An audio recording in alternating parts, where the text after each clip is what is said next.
আমাদের এই পৃথিবীর গভীরে সমুদ্রের এমন এক অন্ধকার জগৎ লুকিয়ে আছে যা হয়তো আমরা কল্পনাও করতে পারি না। আজ আমরা ঠিক সেখানেই ডুব দেব, সেই রহস্যময় গোধূলি অঞ্চলে, যেখানে বাস করে ভিনগ্রহের মতো দেখতে সব অদ্ভুত জীব। আর কে জানে, হয়তো সেখানেই লুকিয়ে আছে আমাদের জীবনের উৎপত্তির আসল রহস্য। যেখানে সূর্যের আলো পৌঁছায় না, ঠিক তার নিচেই শুরু হয় এই অন্য জগৎ, একটা অদ্ভুত সাম্রাজ্য যা আমাদের অতীত আর ভবিষ্যৎ দুটোই চাবিকাঠি ধরে রেখেছে। চলুন আজ আমরা ডুব দিই এই রহস্যময় সাম্রাজ্যে। তো আমাদের যাত্রা শুরু হচ্ছে আলোহীন এক জগতে। দেখা যাক সেখানকার বাসিন্দাদের সাথে, যারা টিকে থাকার জন্য এমন সব রূপ নিয়েছে যা দেখলে অবাক হতে হয়। আমরা ঠিক কোথায় যাচ্ছি? জায়গাটাকে বলে গোধূলি অঞ্চল বা টুয়াইলাইট জোন, মানে সমুদ্রের প্রায় ২০০ থেকে ১,০০০ মিটার গভীর পর্যন্ত এলাকা। এখানে সূর্যের আলো এতটাই ক্ষীণ হয়ে আসে যে সালোক সংশ্লেষ বা ফটোসিনথেসিস সম্ভবই না। তাই এখানকার জীবনযাত্রা একদম অন্যরকম, আর টিকে থাকার কৌশলগুলো অসাধারণ। এখানকার জীবনের বৈচিত্র্যটা একবার দেখুন। একদিকে নরম জেলিফিশের মতো দেখতে সব প্রাণী, আবার অন্যদিকে ভয়ঙ্কর শিকারী ফ্যাংটুথ মাছ। ভাবা যায়, এই প্রচণ্ড চাপের পরিবেশে টিকে থাকার জন্য দুজনই কিন্তু নিজেদের মতো করে দারুণ সব কৌশল বের করে নিয়েছে। কিন্তু প্রশ্ন হলো, এই ক্রম অন্ধকারে এরা টিকে থাকে কি করে? আচ্ছা, ওদের শরীরটা নরম আর অনেকটা জেলির মতো হওয়ায় ওরা অনেক চাপ সহ্য করতে পারে। আর ওদের গাঢ় লাল রংটা, ওটা আসলে অন্ধকারে ওদের লুকিয়ে থাকতে সাহায্য করে, অনেকটা ক্যামোফ্লাজের মতো।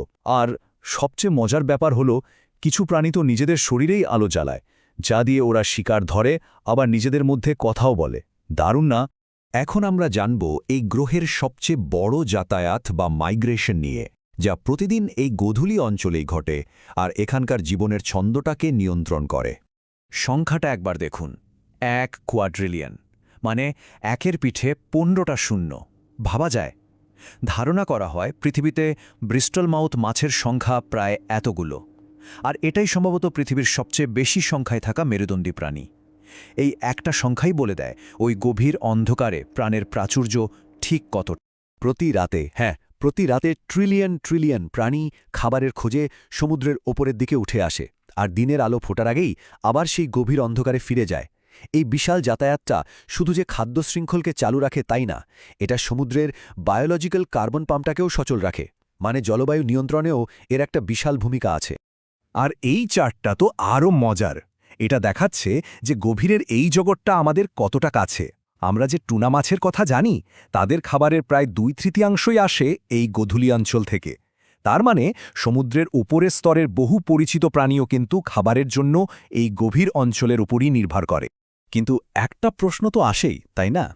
বিজ্ঞানীরা এই বিশাল দুর্গম আর অন্ধকার জগৎটা নিয়ে গবেষণা করেন কিভাবে? ব্যাপারটা অনেকটা গভীর সমুদ্রের একটা সিএসআই কেসের মতো। আগেকার দিনে বিজ্ঞানীরা জাল ফেলে প্রাণী ধরতেন, কিন্তু সমস্যা হলো এতে নরম শরীরের অনেক প্রাণী বা ছোট ছোট অণুজীব বাদ পড়ে যেত।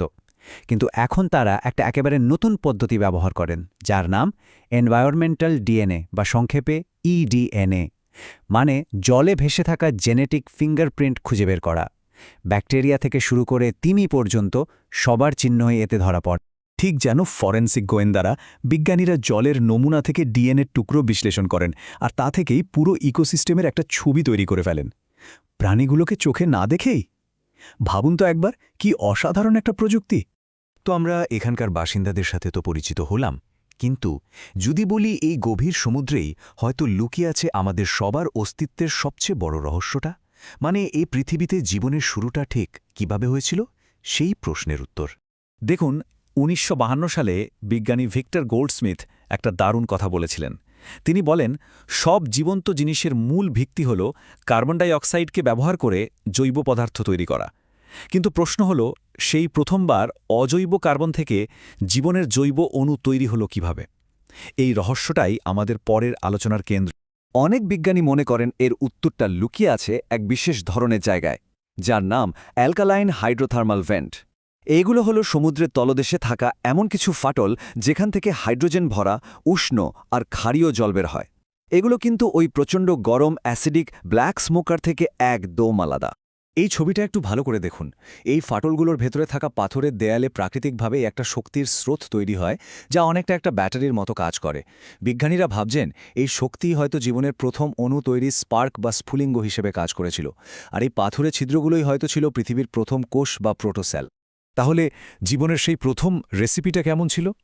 খুব সহজ করে বললে, প্রথমে কার্বন ডাই অক্সাইড আর হাইড্রোজেন ভরা জল ওই ছিদ্রগুলোতে ঢোকে। এরপর ভেতরের খনিজগুলো ক্যাটালিস্ট বা অনুঘটক হিসেবে কাজ করে। তারপর সেই প্রাকৃতিক ব্যাটারি থেকে শক্তি নিয়ে বিক্রিয়া শুরু হয়, আর শেষে তৈরি হয় জীবনের মূল উপাদান সরল জৈব অণু। তো আমরা গভীরের রহস্য থেকে এবার একটু উপরে উঠে আসি আর দেখি এই লুকানো জগৎটা আমাদের এই গ্রহের স্বাস্থ্য আর আমাদের সমাজের সাথে কতটা সরাসরিভাবে যুক্ত। তাহলে সব মিলিয়ে এই গোধূলি অঞ্চল আমাদের জন্য কি কি করে? প্রথমত, এটা প্রতি বছর 2 থেকে 6 বিলিয়ন টন কার্বন শোষণ করে আমাদের জলবায়ু ঠিক রাখে। দ্বিতীয়ত, এটা আমাদের মৎস্য শিল্পকে বাঁচিয়ে রাখে। তৃতীয়ত, এখান থেকে নতুন নতুন ওষুধের সন্ধান মিলতে পারে। আর সবশেষে এখানেই হয়তো লুকিয়ে আছে জীবনের উৎপত্তির রহস্য। আর এর গুরুত্বটা এতটাই বেশি যে সারা বিশ্বজুড়ে একটা লক্ষ্য ঠিক করা হয়েছে 30x30। এর মানে হল 2030 সালের মধ্যে পৃথিবীর অন্তত 30% জলভাগকে কার্যকরভাবে রক্ষা করতে হবে। আর সময় কিন্তু খুব দ্রুত চলে যাচ্ছে। এই কথাটা একদম সত্যি। গোধূলি অঞ্চলের জীববৈচিত্র্য শুধু সমুদ্রের স্বাস্থ্যের জন্যই জরুরি নয়, এটা পুরো ইকোসিস্টেমকে স্থিতিশীল রাখে আর এমন সব পরিষেবা দেয় যা থেকে আমরা সবাই উপকৃত হই। তাই এই যে প্রাণবন্ত লুকানো জগৎটা আমরা দেখছি, এটা শুধু কিছু অদ্ভুত প্রাণীর থাকার জায়গা নয়, এটা আসলে আমাদের এই গ্রহের লাইফ সাপোর্ট সিস্টেমের একটা ভীষণ গুরুত্বপূর্ণ অংশ। এই ভিন গ্রহের মতো দেখতে জগৎটা আমাদের নিজেদের অস্তিত্বের সাথেই জড়িয়ে আছে। এই গভীর সমুদ্র একদিকে আমাদের অতীতের গল্প আর অন্যদিকে ভবিষ্যতের চাবিকাঠি, দুটোই ধরে রেখেছে। এখন আসল প্রশ্নটা হলো, আমরা কি একে রক্ষা করব, নাকি একে ঠিকমতো বোঝার আগেই এর সম্পদগুলোকে ব্যবহার করে ফেলব? সিদ্ধান্তটা কিন্তু আমাদেরই নিতে হবে।